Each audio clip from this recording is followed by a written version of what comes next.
Have you seen the pictures? The heavy equipment right there on the White House lawn, parts of a facade being carefully taken down.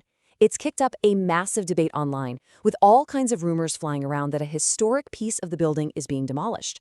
So what is really going on at 1600 Pennsylvania Avenue? Let's get into it. This is the big question at the heart of it all. Is the White House, one of the most iconic symbols of America, actually being torn down? Well, the short answer is no. But the real story, well, it's way more complex and frankly, a lot more fascinating than you might think. The idea of a huge overhaul at the White House isn't exactly new.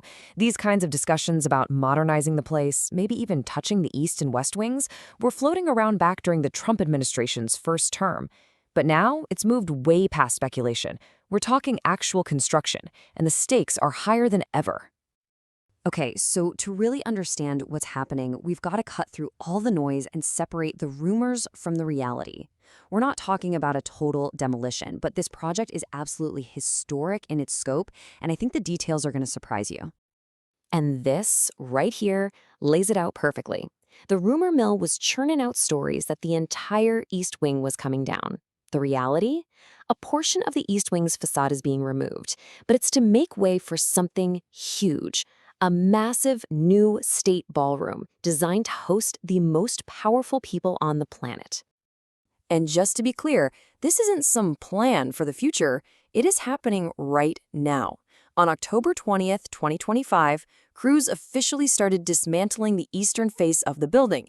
This marks the beginning of one of the biggest changes to the White House in almost 100 years.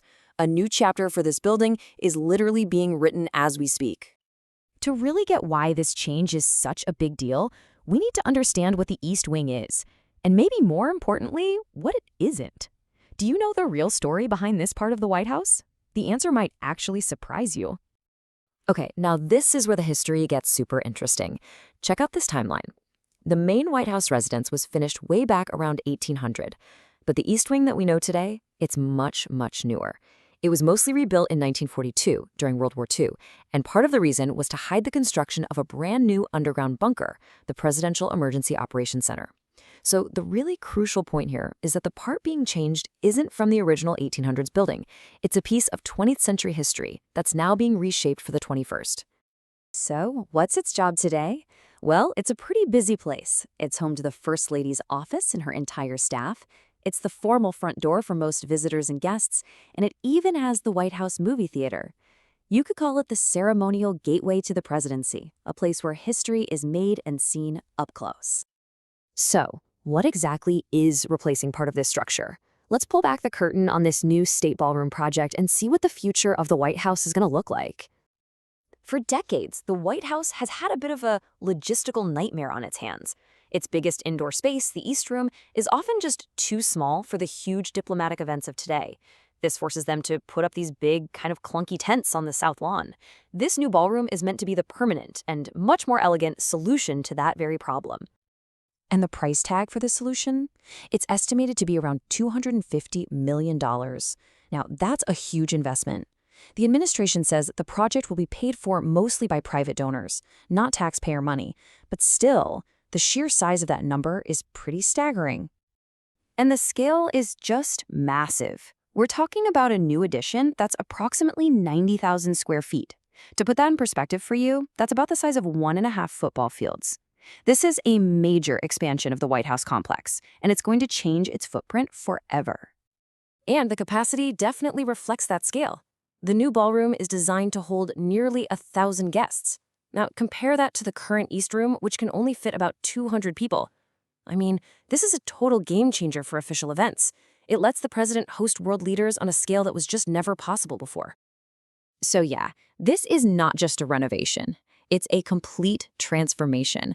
Historians, architectural experts, pretty much everyone watching is calling it the most significant structural change to the White House in decades.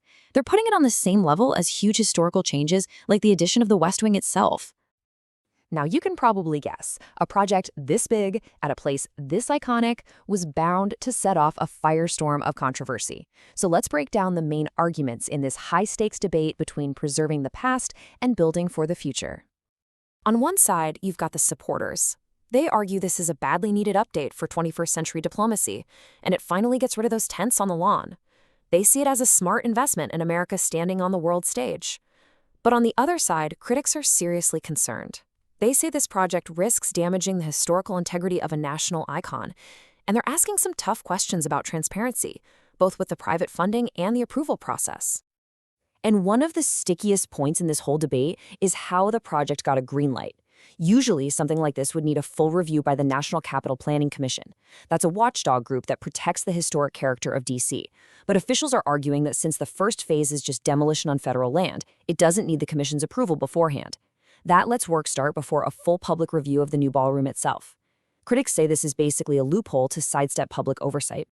So beyond all the construction dust and the political back and forth, this project is creating a new legacy for the White House itself.